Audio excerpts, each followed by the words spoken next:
everyone, and welcome back to the Divorce Allies podcast, a podcast and video series where we dive into all things divorce, processes, and emotions and solutions. With a team of financial professionals, divorce mortgage planning specialists, parenting, and relationship coaches. We cover all the areas of the divorce process, from financial to the emotional well being. Today, I'm thrilled to be joined by Diana, a pediatric sleep coach with over 7 years' experience helping families get the rest they need. Diana has worked with more than 1,500 families, and today we're diving into how divorce and separation can impact children's sleep. Diana, thank you so much for being here. To kick things off, can you tell us a little bit about what led you to this topic? Yeah, for sure. Thanks so much for having me here, Kristen. I'm so excited to talk about this topic because it isn't talked about too much, and I love diving into this stuff. So, what led me here is that a close family member of mine recently went through a separation, is still going through a separation. So I'm seeing firsthand, what sleep issues have been coming up with the children involved. And it got me thinking that this isn't a topic that's covered. And, she needs some help and some coaching to get the children sleeping or sleeping better at least. So yeah, I guess you could say secondhand experience. Well, not wonderful. It is a difficult transition for family members as well. It doesn't just necessarily impact the people that are going through divorce, but the extended family and the children. Yeah. So let's dive in. I've got a few questions for you that maybe will be helping our listeners today and anyone going through this. We've got some great tips that we can offer you going through this process and how you can really best support your children. So, what are some of the common sleep disturbances that children adjusting to their new family situation can face? Some things, and it might include bedtime refusals, so a lot more stalling or protest, and then all of a sudden they're waking up at night a lot, not just once, like a frequent one night wake ups. They might have nightmares or night terrors where they're not very verbal, but that their heart is racing, and just a general like regression where they used to sleep fine and now they are waking at night, or you're encountering these issues, just like when an adult is going through a separation and they can't really sleep well, the same idea, right? We have to be empathetic with their situation because they are little. And this can happen because, they're feeling insecure, uncertain about the new family dynamics, and they might seek out their parent in the middle of the night for extra comfort, security. They don't like the separation. They crave attachment a little bit more. They might develop some fears that they never really had before. Afraid of the dark suddenly, or mommy, don't leave me alone, that kind of stuff. And it's just showing you that they're just feeling the impact of the separation. Yeah, definitely. I see these issues come up a lot with the families that I work with, but personally through my divorce as well. I remember, and it's absolutely terrifying. I remember one night my son woke up, but it was a night terror. He wasn't actually awake, and he just had this like he was crying uncontrollably, and he just had this like fearful blank stare. But the more I said, what's going on? What can I help you? Did you have a nightmare? And he just kind of looked completely confused. So I do Yeah. always try and remind parents, this regression is normal during this phase. Their child is processing a lot of emotions, and the fears that we tend to have about where we're going to live, what is it going to look like? Our children tend to have those same fears. So understanding if we can look at our own fears around the situation, but now looking at our children, they may have those same fears, but they don't have the understanding or the emotional development to actually process it. So that can really come through in their sleep, and it kind of haunts them in their sleep. Um, so another question then. So consistency is important for kids, and especially during transitions. But what happens when two parents have different approaches to sleep? For example, if one parent is co-sleeping, the other parent prefers to sleep with the child in bed.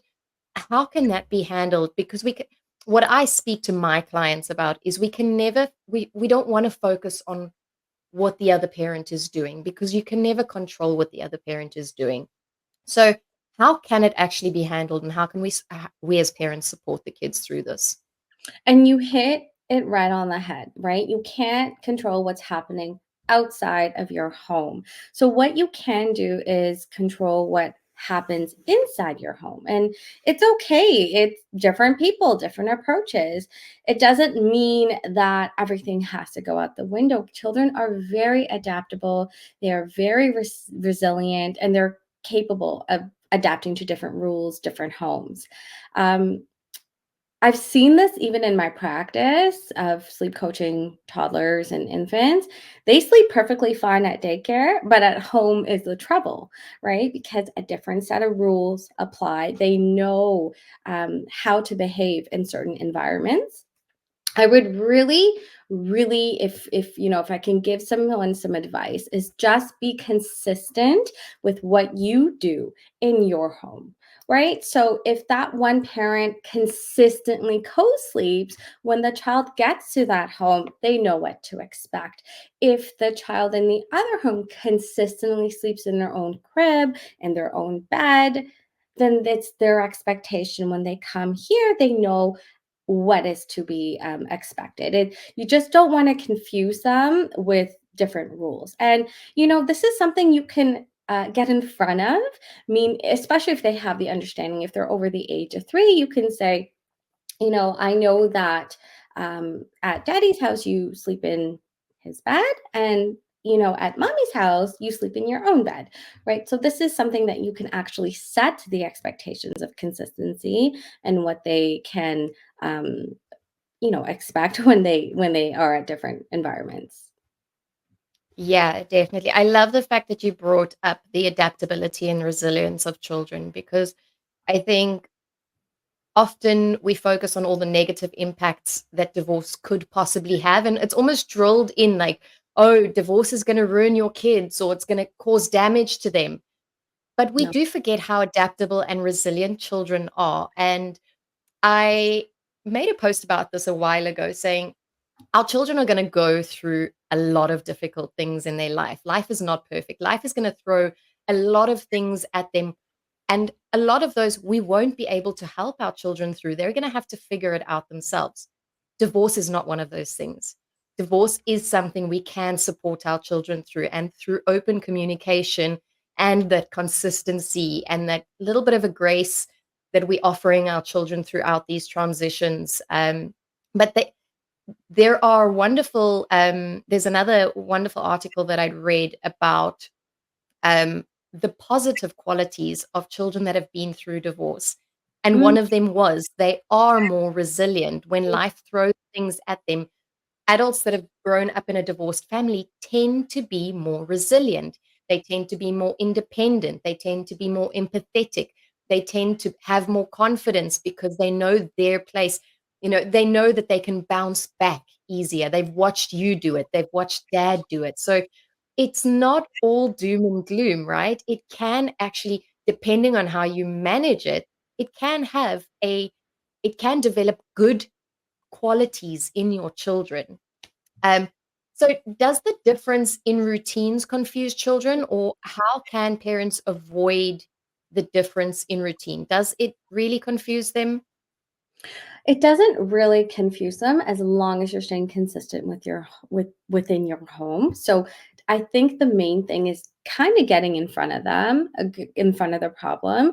And it's not just when with sleep, right? You can get in the practice of like, okay, at daddy's house, you're allowed to watch TV when you eat, and at mommy's house, that's just not something that we encourage. And just like at daddy's house, this is your bedtime is 8 o'clock, but at mommy's house, your bedtime is 8:15. I don't know, something like that.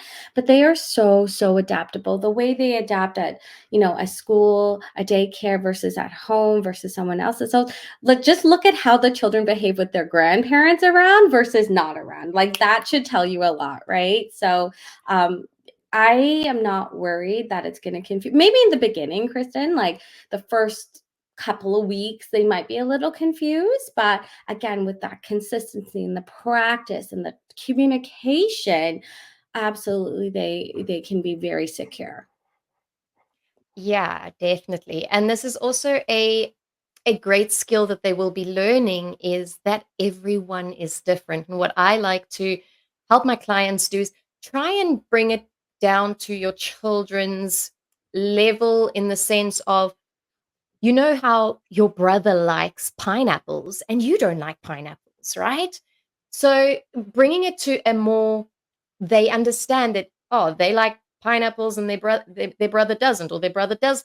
So they start seeing those differences. And then you can refer back and say, Daddy likes to do things differently to mom. It doesn't mean it's good or bad, but everyone has different likes and dislikes. Just like you don't like to play football or you don't like to do this. Mommy and daddy are different people and we like different things and our homes are different.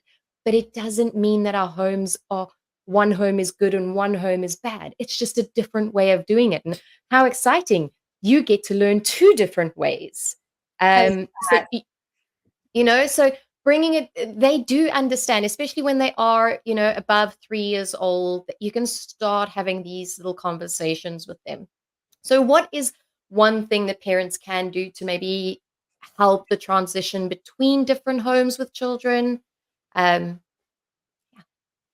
I love a good solid bedtime routine. I love a robust routine. If this is one thing that parents can agree on or make it consistent between both homes, it would be this. The timings, whether one does 8 o'clock bedtime, one does 8:30 bedtime, that's not even it doesn't yeah, matter that much. But the bedtime routine really anchors their entire day. It's a wrap up to their day. It's a key connection point in their day. So, if they can really help their child feel grounded in a very consistent routine, it's going to really, really make things easier for the child to one, be prepared for bed and accept sleep, be relaxed enough to accept sleep. So, a good bedtime routine, something like whether it be a story or a bath or a shower, something like that, as long as both homes are doing it and they agree, we're good. I love that because children definitely do thrive on that routine and that structure, especially when they don't have any concept of time. They can't tell the time. So I love that you brought that point up of it doesn't matter if it's 7:30 or 8:30, Of course, we do want to bear in mind that they get enough sleep. Mhm. Um, they don't know time. So with my kids, I tend to, it's the same thing. It's dinner, bath time, read a book, and switch the nightlight on, lovies, and then off I go. So it's the same thing. And I love the bath because the bath does, or a bath or shower, the bath kind of does relax your muscles. It starts winding you down. Once a week, put a little bit of Epsom salts in for your kids, or just to give that magnesium, especially when they're growing. I've got two boys, and they often get those growing pains in their legs. So we have to do this. So we do the salt baths and stuff. I think they're going to be quite tall. um, but that consistency so that they know what's coming because they can't look at the clock and say, oh, it's 6 o'clock. It's dinner time. They're relying on the pattern. It's Yeah. the pattern that matters, right? Yes. Children look for patterns in everything. And especially that between 3 and 6, they're starting to recognize patterns throughout everything in their life. We get in the car to go to school, we drive here, they start recognizing the route, starting to pick up patterns throughout their little existence. Yeah. Um, I had a question recently from a client, and I wanted to throw this in here for you. So, how can parents handle that middle of the night waking when their children are in different homes? I also personally experienced it a few years back, but all of a sudden it was like midnight wakings at when my children were sleeping through the night. How can parents deal with that going forward in this transition? So I feel like as a sleep coach, everyone knows what I'm going to say. I'm going to say try to be as consistent as possible. And before I kind of get into that, I do want to foremost say, understand and have some empathy for your child that as terms of what they're going through. So yes, consistency is key. Whatever method you're going to use, it's going to, whether it's going to them and soothing them and tucking them back in and staying with them for a couple of minutes and patting their face, or whatever method you do, keep it consistent. Some parents would need to be more hands-on, or they prefer to be more hands-on, and other parents can be fairly hands off, where they just kind of walk them back to their beds and say, go back to sleep. It's sleep time. And they head back to their beds. Some parents just, kind of talk through the monitor. You're safe. You're brave. Go back to sleep. I love you, son. That's it. But whatever method you're going to do, however you choose to interact, you want to keep that consistent. Again, they can get in front of it. They can talk to them before, as they're in the bath, as they're in a relaxed mood, and be like, hey, Bubba, if you wake up tonight, it's okay. Mommy's here. This is your house. You're safe. You're very brave, but I'm taking you back to your bed. If you wake up, I'm going to take you back to your bed. Or say or let them know, hey, if you wake up, then, I'm going to come with you. I'll sing your song, but then I'm going back to my bed and you're going to stay in your bed. Something like that. You can get in front of it that way too.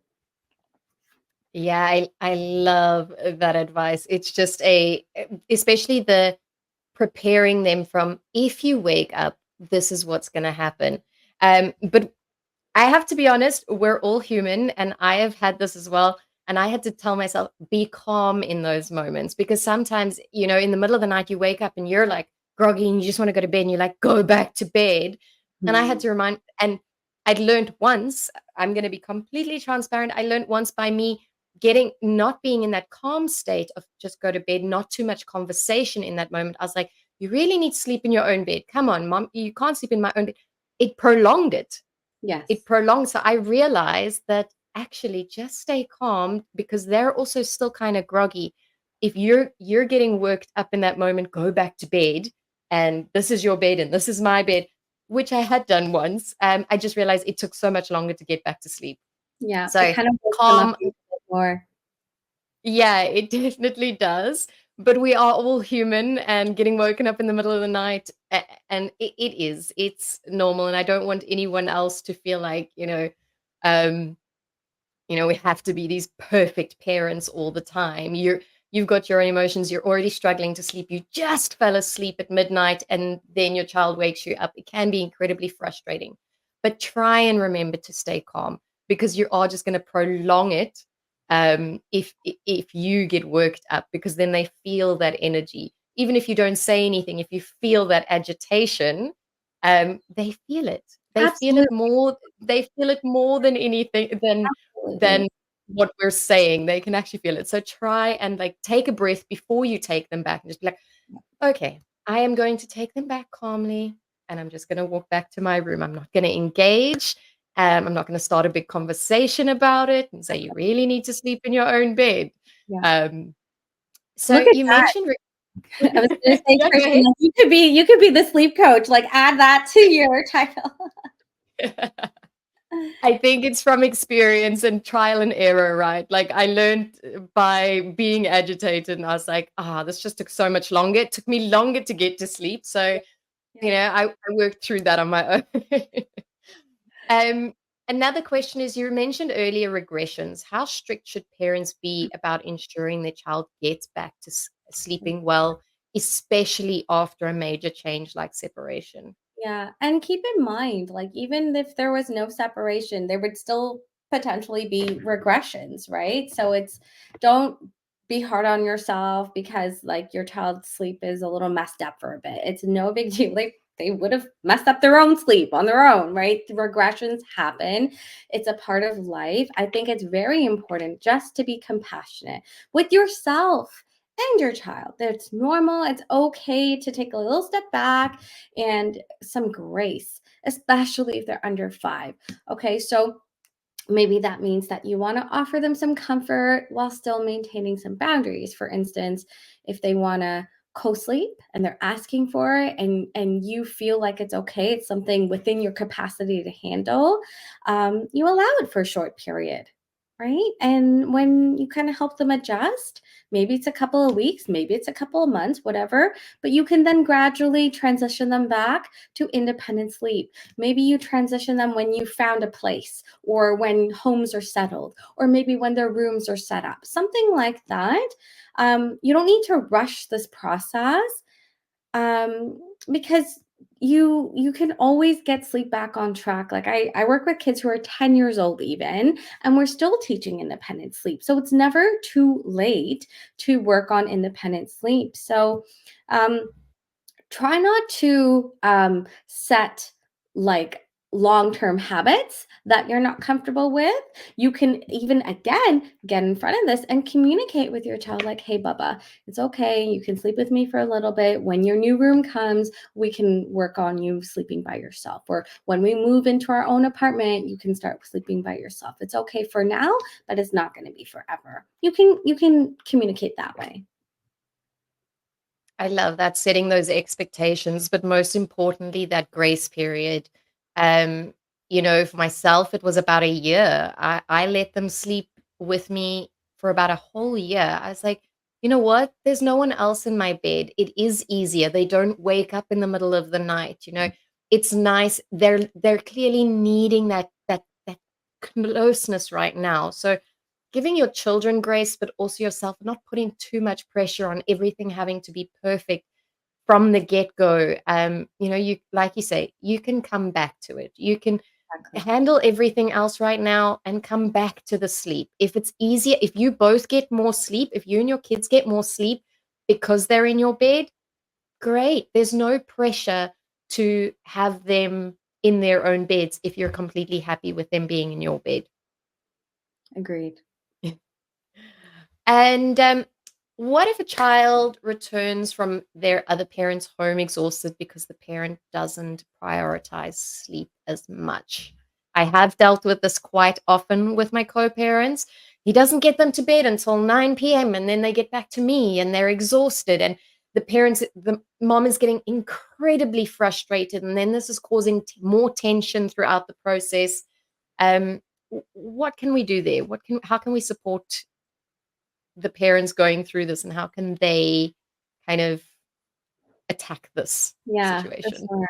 And it's different values, right? Some different values. And that's just one of the things, again, you can't control. And it can be very frustrating. But again, focus on what you can control. If you know your child's going to come back overtired, even if they got them to bed, what if they had like super stimulating activities and it was just nuts, so, right? Like, let's say the bedtime, but they just come back exhausted.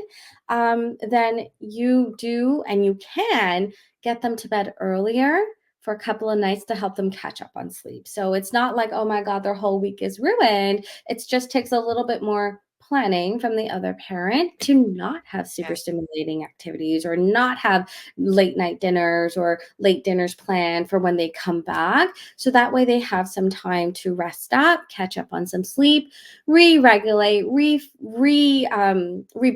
themselves, and it would really help them with that. And it's okay to be flexible. It's not something that's going to last forever, and you are doing your best to support your child's well-being. That's all we can ask for.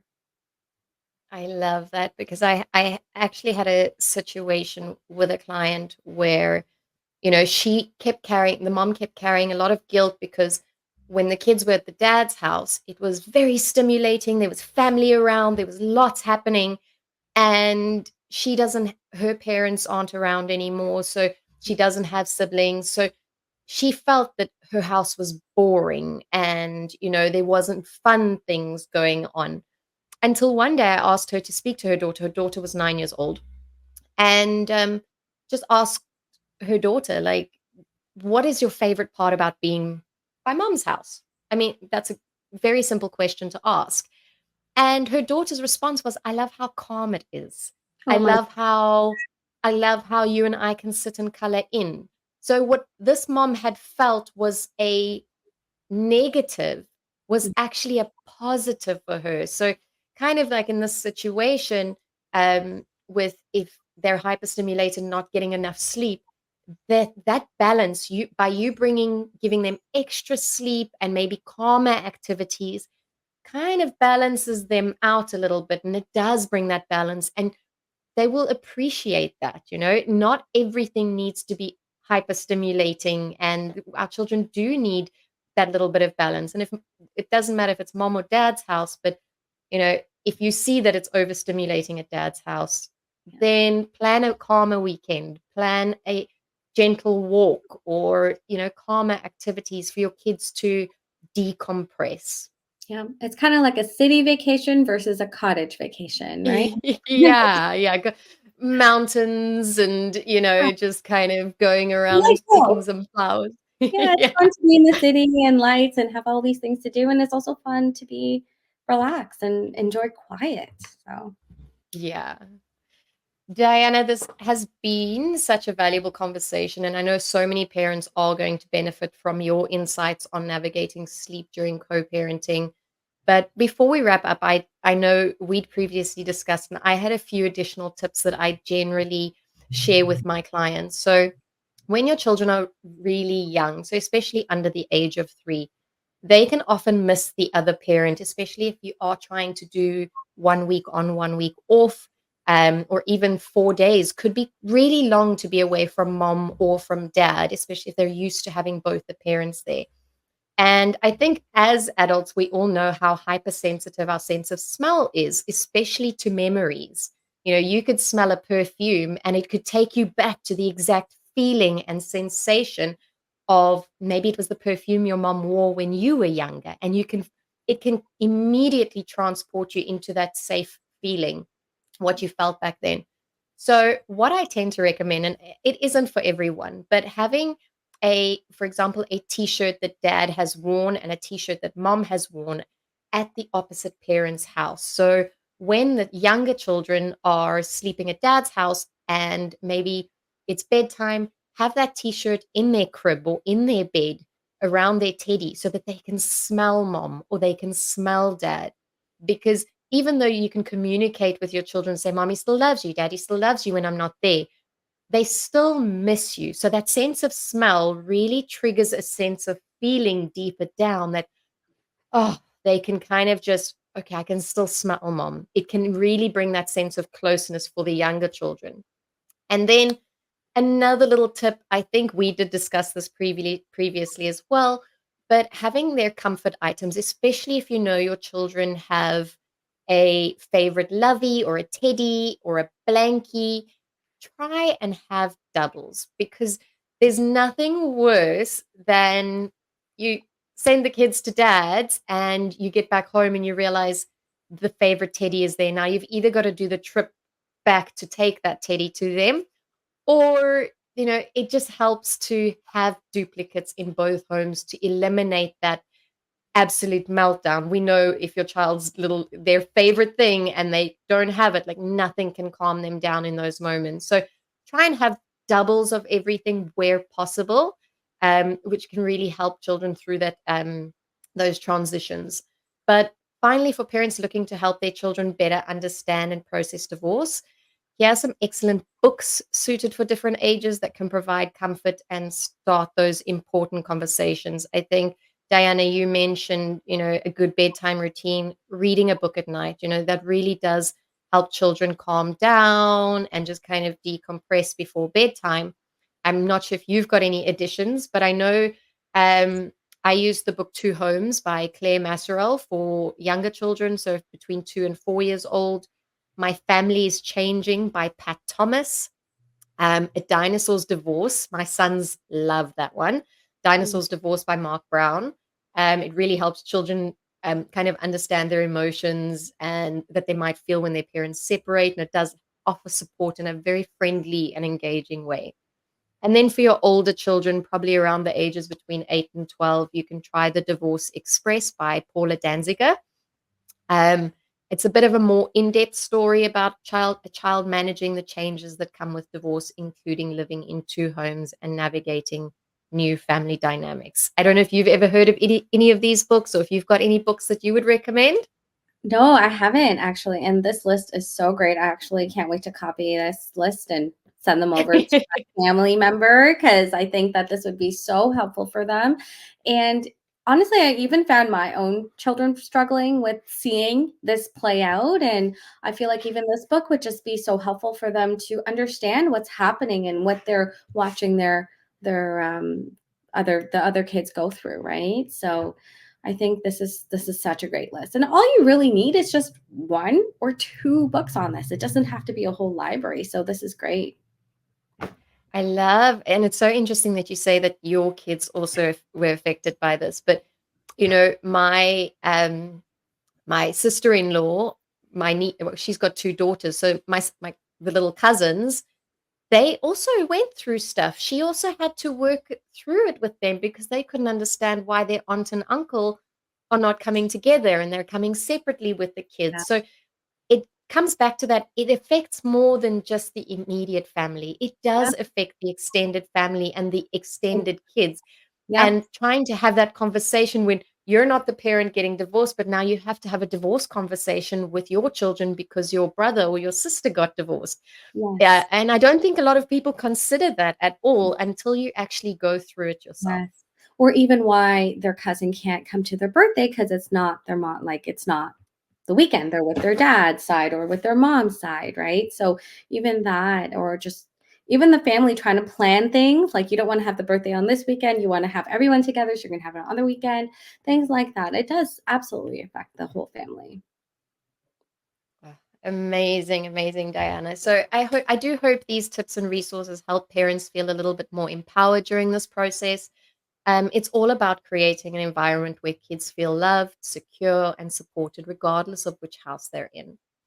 Absolutely, Kristen. I really think that these tips will be helpful for parents and, to implement. And like you said, it's all about making children feel safe and loved no matter what transition they're going through.